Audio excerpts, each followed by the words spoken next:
Okay? Okay, sir, kumusta po ang inyong pagkaharap sa mga investigators? Okay naman, nag-submit kami ng affidavit ni Kong Jing Paras. But bago kami nag-submit with, of course, the attorney Freddy Topacio, binasa namin yung mga affidavit ni alias Ken. Yung first affidavit, yung second affidavit, yung mga attachment. So, hindi pala totoo na Superman ang ebidensya nila. Parang putete. Bakit? Binasa ko talaga lahat. Walang nakalagay doon na to prove kahit konting ebidensya na may human trafficking. Walang ganun. So, yung mga attachment galing lang sa isang website. So, walang ang picture sila or video na nag-meeting yung mga babae kasama yung kliyente natin. Walang ganun. So, na may CCTV doon sa labas na nung lumabas sila at pumasok sa isang restaurant sa Quezon City. Yun lang. So, binasa natin isa-isa yung affidavit ni alias Ken. Wala ding nakalagay. Parang more on statement niya laban sa aking kliyente. Yung kliyente naman natin, may statement naman laban sa kanya. So, yun talaga ang nangyari. Attorney, ano palang ibig sabihin ng Ano? ano palang motibo ng bagong pelikula na ginawa nila? Bagong pelikula. I don't know kung anong motive nila kasi baka inunahan nila yung planong ipalabas yung statement ng mga babae. So, hindi pa lang lumabas, sinira nila ang statement. Ginawa nila na isang tanim pokpok or may planong paninira, but actually, may totoong nangyari in 2025. Yun ayon sa mga babae. So, nahilot sila, sir? Posible nahilot. Naiba na kasi ang kwento eh. Yung kwento nung nag-meeting sila, ilabas nila ang statement, but ngayon, naiba na ang kwento.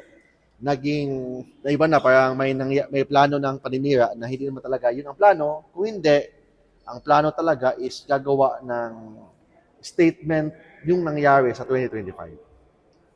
Having said that, Sa kanilang business relationship, meron sila in 2022 kasi producer din si Congressman Jing Paras, then talent manager naman itong si alias Ken.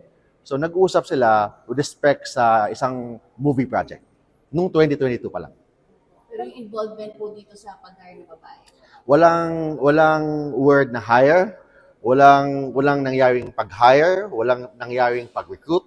It's purely sila ang lumalapit sa kliyente ko para mag-offer sila ng statement sa nangyari nung 2025. Okay. So kung attorney, kung tingin yung who do you think is behind this?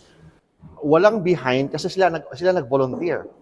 So si Mr. Ken, sila ang nag-offer, nag-volunteer sila na may sasabihin na nangyari in 2025.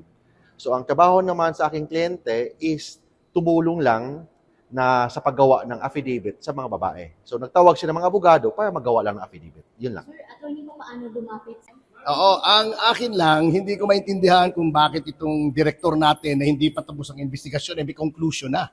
So, lumalabas, hindi lang siya direktor, producer, scriptwriter, at may storya na eh. Sana hindi ganoon because trial by publicity is anathema to due process and orderly administration of justice. But of course, alam naman natin kung i-weaponize mo yung iyong bureau para iharas yung mga kritiko ng gobyerno. Alam naman natin, si Congressman Jing Paras ay isa sa mga foremost critics ng Marcos administration at founder ng Kampilan. Siyempre, bendalo na naman tayo. Ganyan naman lagi di ba? Hindi naman ito ang first time kay Mike Defensor, doon sa 18 Marine. So, hindi na tayo nagtataka kay Director Matibag. That's why I'm offering him a job sa Buracho Films na scriptwriter. Magaling pala siyang gumawa ng fiction he might consider it after his stint at the NBI. Sir, what do you think? Ano po yung